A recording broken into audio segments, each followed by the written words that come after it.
राहुल नाम का एक लड़का था जिसे भूत प्रेतों के बारे में जानने का बहुत शौक था। वह हमेशा भूत प्रेत चुड़ैल राक्षस के बारे में जानकारियां जुटाता रहता और इनकी कई प्रकार की अलग अलग किताबें पढ़ता रहता था। दरअसल वह ये जानना चाहता था कि भूत प्रेत सच में होते भी हैं या फिर ये सब मनगढ़ंत कहानियां हैं जो लोगों ने बना रखी है। एक दिन राहुल को एक आइडिया आया। उसने अपने दोस्त विजय को बोला कि आज रात वह दोनों कब्रिस्तान में जाएंगे और रात भर वहीं रहेंगे, जिससे ये साबित हो जाएगा कि भूत प्रेत नहीं होते। विजय कब्रिस्तान तक जाने के लिए तो मान गया, पर उसने ये शर्त रखी कि वो कब्रिस्तान के अंदर नहीं जाएगा। राहुल ने बोला ठीक है, कोई बात नहीं, मैं अकेला ही चले जाऊंगा, वैसे भी मुझे डर नहीं लगता है। आधी रात के समय सबके सो जाने के बाद राहुल और विजय चुपचाप से अपने घर से बाहर निकलकर कब्रिस्तान की तरफ चले जाते हैं। कब्रिस्तान पहुंचकर राहुल विजय से अंदर चलने के लिए कहता है, पर विजय मना कर देता है, इसलिए राहुल अकेला ही अंदर चले जाता है। अंदर जाकर राहुल एक पत्थर पर बैठ जाता है और इंतजार करने लगता है रात बीतने का, क्योंकि उसे पूरा भरोसा था कि कुछ भी नहीं होने वाला। धीरे धीरे समय बीतता है, रात और गहरी होने लगती है। इधर विजय कब्रिस्तान के बाहर ही खड़ा था।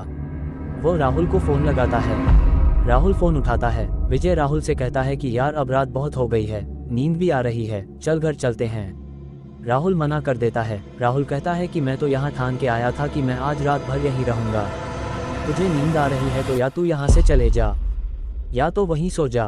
विजय अपने दोस्त को अकेला कब्रिस्तान में छोड़कर तो जा नहीं सकता था, इसलिए वो वहीं सड़क किनारे जाकर बैठ गया। काफी देर तक इंतजार करने के बाद राहुल और विजय दोनों को ही नींद आ गई। कब्रिस्तान के अंदर ही फावड़े से जमीन खोदने की आवाज आ रही थी। आवाज की वजह से राहुल की नींद खुली तो राहुल ने देखा कि लाल साड़ी में एक औरत किसी की कब्र खोद रही है। राहुल उस औरत को देखते ही रहा। उस औरत ने कब्र को खोदकर उसमें गड़ी हुई लाश को बाहर निकाला और उसे नोच नोच कर खाने लगी। यह नज़ारा देखते ही राहुल के हाथ पैर कांप गए। वो तुरंत ही पेड़ के पीछे जाकर छुप गया और हनुमान चालीसा पढ़ने लगा। वो भगवान से बस यही प्रार्थना कर रहा था कि वो उसे आज बचा ले, वो दोबारा कभी भी कब्रिस्तान में नहीं आएगा। राहुल ने देखा उस औरत ने उस लाश को खाने के बाद उसके बचे हुए टुकड़े को वापस उसी कब्र में गाड़ दिया। इतने में राहुल के फोन की घंटी बजी।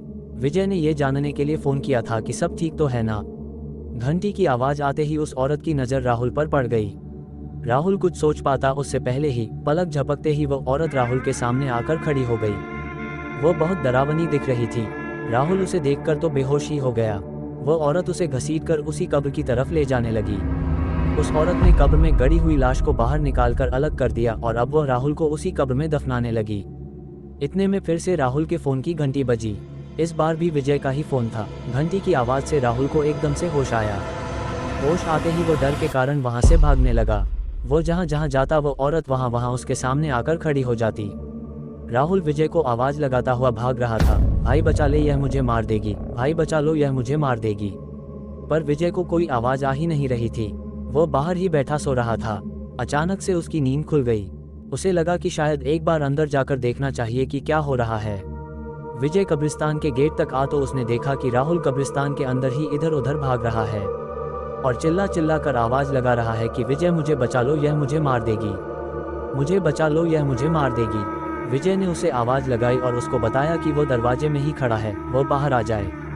राहुल दरवाजे से बस 10 कदम की दूरी पर ही खड़ा था, पर उसे दरवाजा दिखाई ही नहीं दे रहा था। राहुल विजय से कहता है कि दरवाजा कहाँ है, मैं बाहर तो आना चाहता हूँ पर दरवाजा ही नहीं मिल रहा है। विजय बोलता है तुम्हारे सामने ही तो है। राहुल कहता है मेरे सामने कोई दरवाजा नहीं है, मैं कहाँ से बाहर आऊँ, वो मुझे मार देगी, जल्दी कुछ करो।